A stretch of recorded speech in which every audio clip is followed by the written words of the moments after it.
100। আমরা এতটুকু বলতে চাই, জাকের পার্টি কোন রাজনৈতিক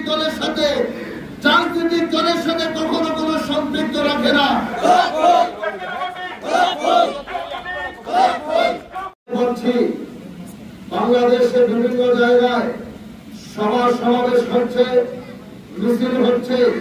নির্বাচনকে সামনে রেখে নির্বাচন কমিশন থেকে, বিশেষ করে বর্তমান বাংলাদেশের অন্তর্বর্তীকালীন সরকারের পক্ষ থেকে ঘোষণা দেওয়া হচ্ছে আগামী ত্রয়োদশ জাতীয় সংসদ নির্বাচন কিভাবে হবে, কেমন করে নির্বাচনকে বাস্তবায়ন করা যায়।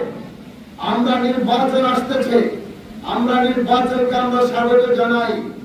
বিশেষ করে আমার আগে যিনি বক্তব্য রাখলেন, আপনারা জানেন জাকের পার্টির 37তম প্রতিষ্ঠা বার্ষিকীতে জাকের পার্টির মাননীয় চেয়ারম্যান মোস্তফা ফয়সাল মুজাদ্দেদি, জাকের পার্টির senior vice chairman doctor Saimul Faisal Mujaddedi lakh lakh Zaker পার্টির নেতা কর্মীদের উপস্থিতিতে তিনি ঘোষণা করেছেন ত্রয়োদশ জাতীয় সংসদের মধ্যে বাংলাদেশের 300টি আসনে গোলাপপুর প্রতীকে নির্বাচন করার জন্য জাকের পার্টি ইতিমধ্যে প্রস্তুতি গ্রহণ করেছে।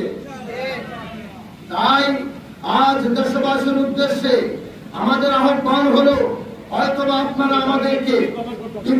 হয়তো চিন্তা করে গিয়েছেন, আপনারা হয়তো ইতিমধ্যে যে কথাগুলো বিভিন্ন মিডিয়ায়, ফেসবুক, সোশ্যাল মিডিয়ায় 18 কোটি জনতার উদ্দেশ্যে আমরা বলতে চাই, জাকের পার্টির 36 বছরে পদার্পণ করেছে, জাকের পার্টির 36তম প্রতিষ্ঠা বার্ষিকী হয়ে গেল।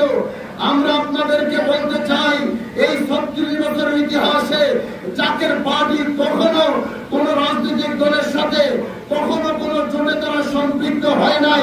ভবিষ্যতে জাকের পার্টি কোন দলের সাথে সম্পৃক্ত হবে না। কথা বলেন, জাকের পার্টি একাই 100। আমরা এতটুকু বলতে চাই, জাকের পার্টি কোন রাজনৈতিক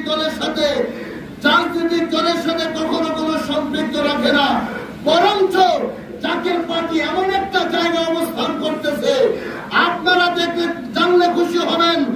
জাকের পার্টি এমন একটা জায়গায় এখন দাঁড়িয়ে আছে, এই দেশে যেই সরকার গঠন হোক না কেন, জাকের পার্টি যদি কোনো দলকে যদি সমর্থন করে, ভোটের মাঠে জাকের পার্টি যদি কোনো দলের দিকে যদি ন্যাক দৃষ্টি যদি রাখে, সেই দলকে কেউ কখনো দাবিয়ে রাখতে পারে না।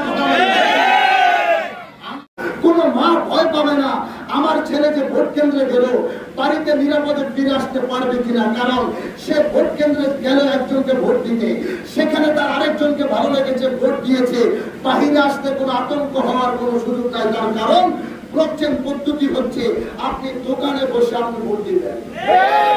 বাংলাদেশের লক্ষ লক্ষ রেমিটেন্স যোদ্ধা আছে, প্রবাসী ভাইয়েরা, তখন তারাও এই ভোটের সাথে তারাও সম্পৃক্ত হতে পারবে, তাদের মনের ভাব তারা প্রকাশ করতে পারবে।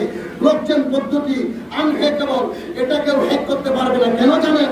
এখানে আমরা যারা আছি শতকরা 80% মানুষ বিকাশ অ্যাপস আমরা ব্যবহার করি, নগদ অ্যাপস আমরা ব্যবহার করি।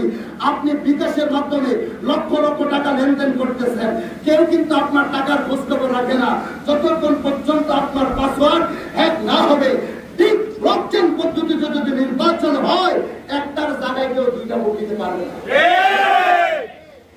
একটার জায়গায় কেউ 10টা ভোট দিতে পারবে না। কোটি কোটি টাকা, কেন টাকার নির্বাচন তখন থাকবে না।